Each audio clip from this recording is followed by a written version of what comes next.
Tonight on 2020 with Susan Henderson. Tonight we are interviewing philosophers Jean-Paul Sartre and Patricia Chruchland. We will be discussing the true meanings of free will and what it means in terms of their lingering philosophies. Your idea of free will be challenged and put into new perspectives. Welcome. It's so nice to meet you, Sartre. Nice to meet you too. I'm really glad to put a face to the name. I'm so happy to be here. Thanks. Okay. So, Sartre, why do you consider yourself an existentialist? Well, existentialism essentially is the emphasizing of the individual as completely free and lacking outside influences on your decision. And I believe that free will eventually lead to the true meaning and responsibility of our lives. We have the ability to make whatever choices we want throughout our lives. And I think it's important to not let the fear of the consequences of the decisions dictate your life. Every day we should all strive to make the most out of our lives as to what we want. Not about what everyone else wants you to do or thinks you should do. It's about what you want. Okay, going off of what you said about fear and consequences, can you elaborate on what we have to fear and why you feel so strongly about it? In my piece, Bad Faith, which I encourage you all to read, I talk about how I was allied with the French communists but never really joined because they would continue to adhere to policies that they didn't believe in. They used tricks and opportunism, and I believe lacked the concept of free will. And, I believe they feared the consequences as to what would happen if they didn't follow these policies. As far as men go, it's not who they are that interests me, but what they can become. And these men did not understand free will and did not look to see their true potential as to what they could become.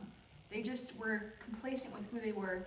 And, this fear that people have of the consequences of their decisions is basically deceived into people's heads, embedded because people deceive themselves into thinking they don't have free will.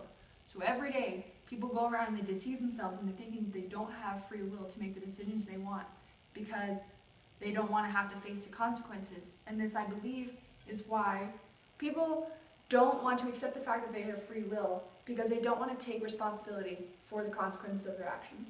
Mm-hmm. So, sorry, the idea of deceitful minds and the fear of consequences, how would you say that this ties into war and the decisions to fight in one? Well, in the idea of war, a lot of times people want to join the military often, but don't because of their fear of potentially dying. If everyone got rid of this fear and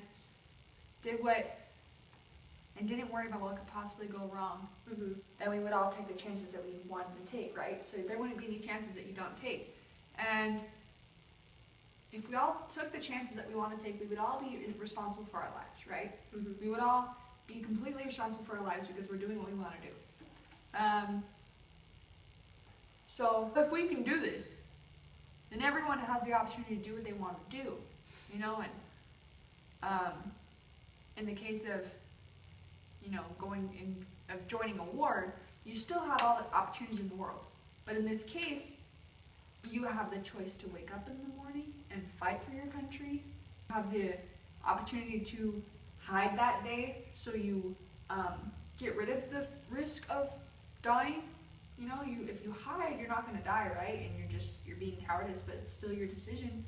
And you also have the choice to commit suicide and just not even worry about that potential case of dying anymore. Like, you don't have to go through that anymore. You have no path to dying if you commit suicide, right? But in each circumstance, they're all your decisions. Each and every part of that is your decision. So,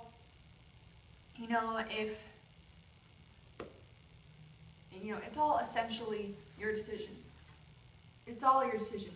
And it's just a matter of doing what you want to do and doing what you don't want to do, not doing what you don't want to do, and, deciding, for the people who are in war, deciding every morning if they're going to give their all or not, and what they want to risk or what they don't want to risk that day. But in that case, it's all up to you still. That brings me up to my next point with the idea that existence comes before essence. Can you elaborate on what you mean when you say that? When we come into existence, it's forced upon us. There is no free will in this sense to prevent this. But there is free will in how we want to present ourselves to the world and how we create our own essence and our decisions. And in doing so, we don't decide to exist, but rather create our essence. And so, in our lives, we have the opportunity to either thrive in existence or not to exist at all. Being human is about, having the decision to, in every moment, to create our own essence in time. We are simply in this world, and it is up to us to do what we will.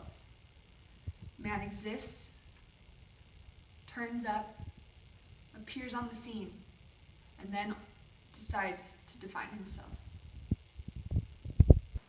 Sartre, I am so glad you came in and talked to everybody about your opinion, and I would just like to say thank you. Thank you so much. Thank you for having me. I really enjoy being able to get my point across to the viewers and just the people of this world, because I believe that we should all live to create our own essence in a sense and to live freely without anyone influencing our lives. Well, I can tell you right now that I think they all appreciate you coming in. Thank you. After discussing Sartre's libertarian side of free will, we will now be talking to Patricia Chruchland on her side of free will as a hard determinist. Patricia Chruchland, it is so nice to have you on our show 2020. Thank you. I'm very honored to be here. So I just want to start off asking you some questions about your side and how you see everything in your perspective. All right. So how do you believe our life choices are made? Well, you can go into a lot of depth with that, but I believe that our choices are made by brains, and our brains operate causally. They go from one state to the next as a function of antecedent conditions. So our brains make decisions, and there is no concrete brain structure or a neural network that qualifies as what you would say the free will, let alone a neural structure operating in a causal vacuum.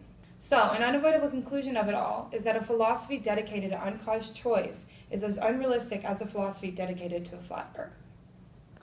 So, shifting the debate of free will, explain to us your idea of neurobiology of self-control.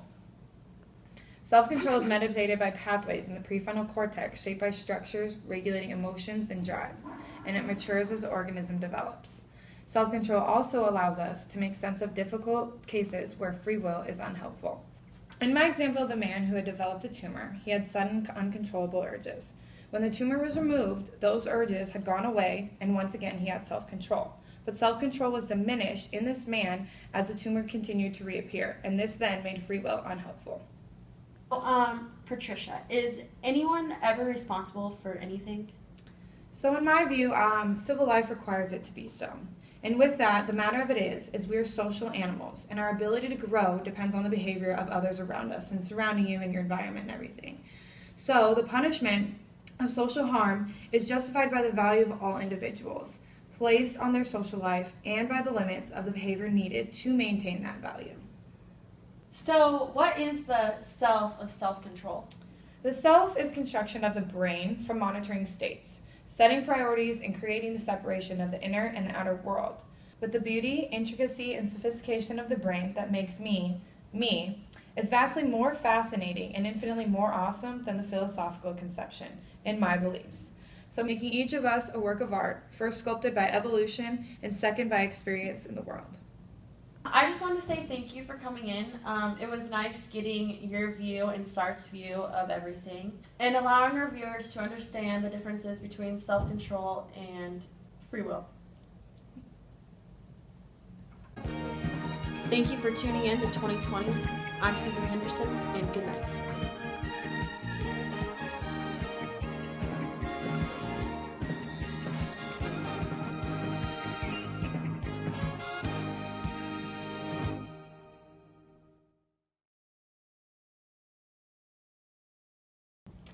I'm just gonna bullshit this, but okay.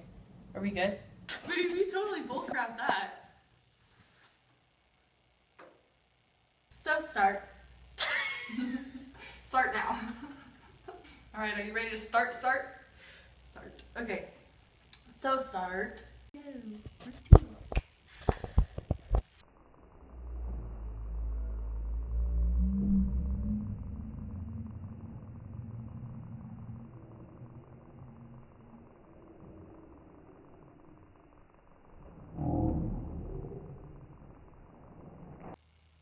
So,